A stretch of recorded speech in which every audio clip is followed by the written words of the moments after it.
This semester I have been using flipped classroom for my class, for me teaching the statics course.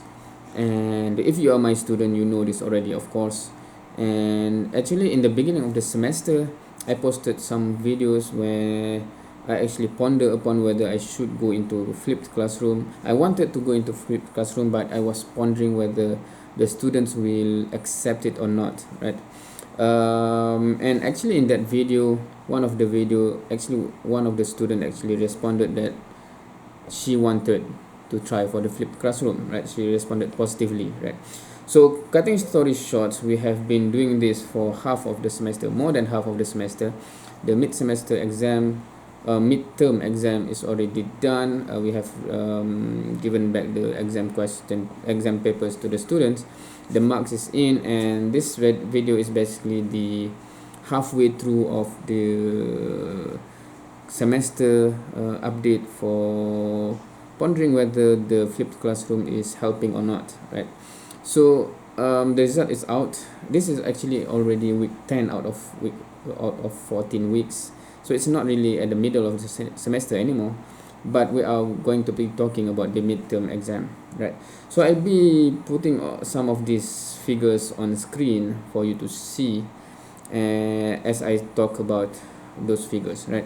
So this first thing is the number of students attaining different range of marks in the total 102 students taking this course with me under my sections, right? So out of 102 students, you can see that more than 10% basically, I think, get 90% and above, right? 11 students get 90 to 100 marks in the range, and then you have 10 more students getting 80 to 90 students.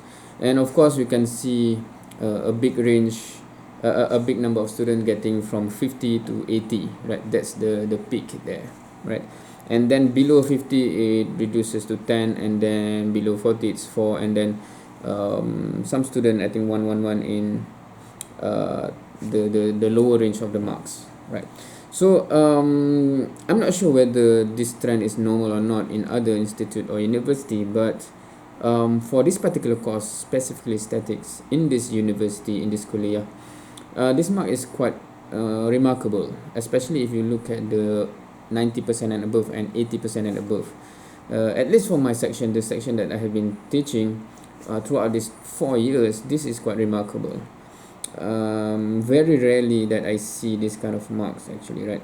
So if but there are several hypotheses that you can see, right? Because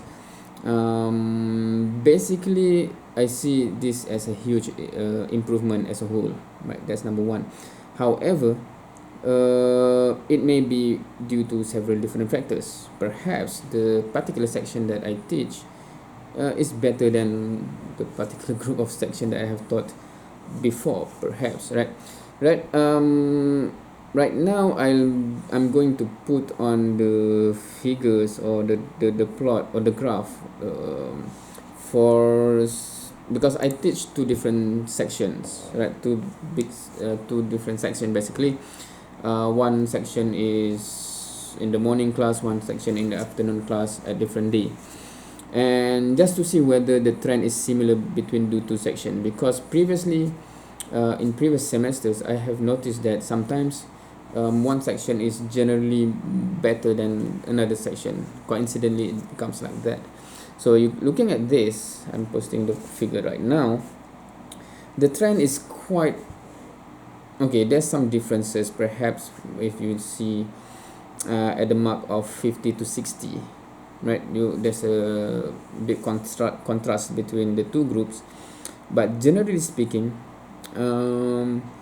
the 90% and above and 80% of above of marks is quite consistent, right? So and I didn't put the number here, but roughly, if it's consistent, then roughly it's 10% of the class, of each class, right? So if I'm putting right now, basically it's somewhat of a pie chart or donut chart, we call this. You can see overall you have 11% getting 90% and above, and 10% getting 80 to 90 marks, right? So in total, basically based on the midterm alone, 21% get A. In this school year right now, I think starting from last semester, I think if I'm not mistaken, 80% and above you get A, right? It used to be 85% to get A, but I think they reduce it. I'm not sure why, but based on this alone, if the student maintain that mark for the final, and that's the total mark, 21% get A, which is remarkable. I've never seen this kind of stats before for this particular course, right? Rarely you can see like 5%. I don't know, it's normally quite low, right? This is 20%. This is huge.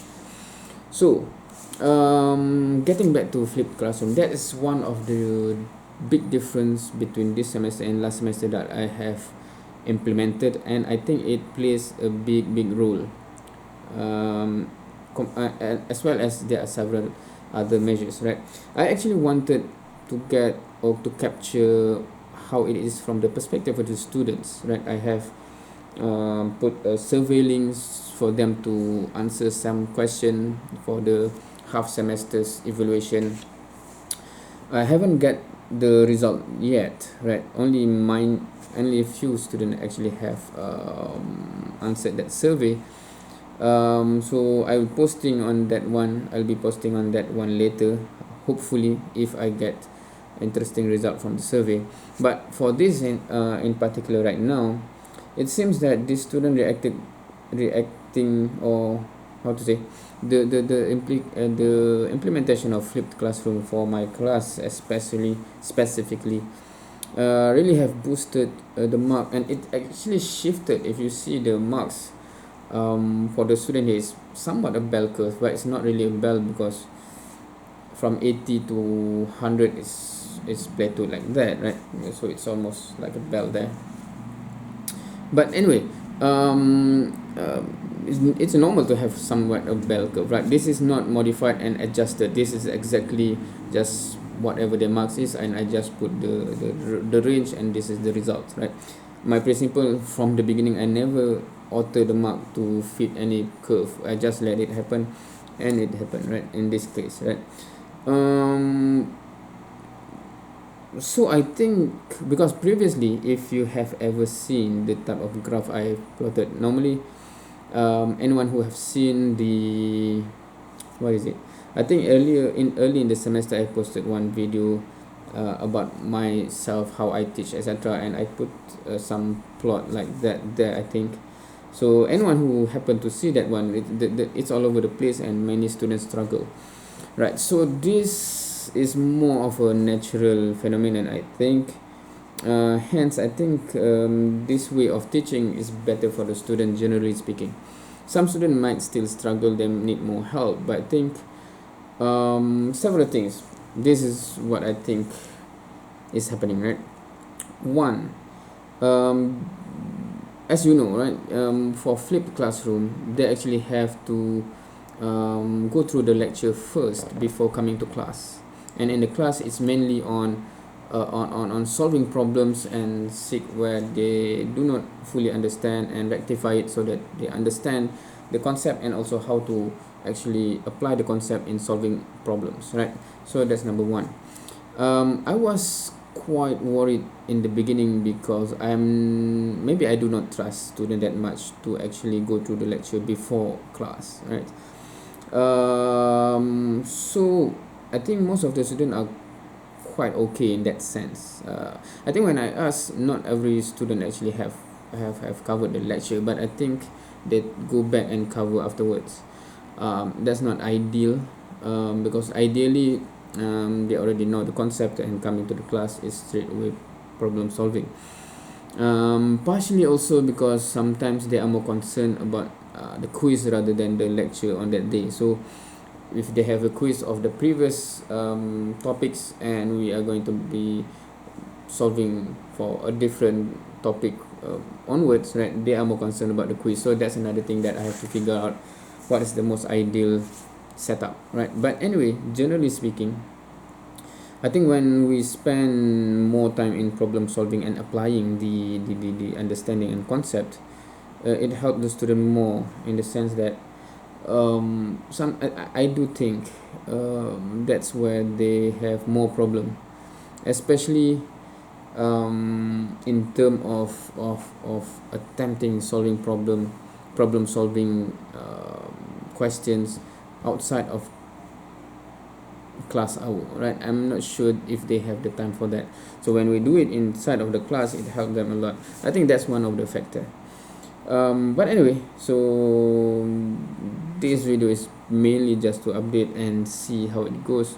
So mainly from the midterm, it seems that it do significantly improve the students' achievement in the exam. Of course, I will have to do another update for after the final exam to see how it is, right? Because several things, the level of difficulty is quite the same, I think, from midterm to final. However, the chapter is different.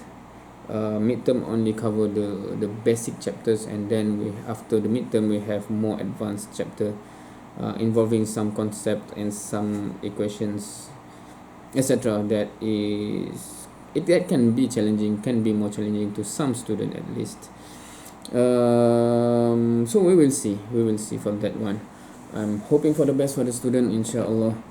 So any comments, anyone who have actually go through flipped classroom can comment what your experience, and any suggestion, especially for me that is implementing for the first time. What should I look for, or what should I consider in terms of this kind of implementation?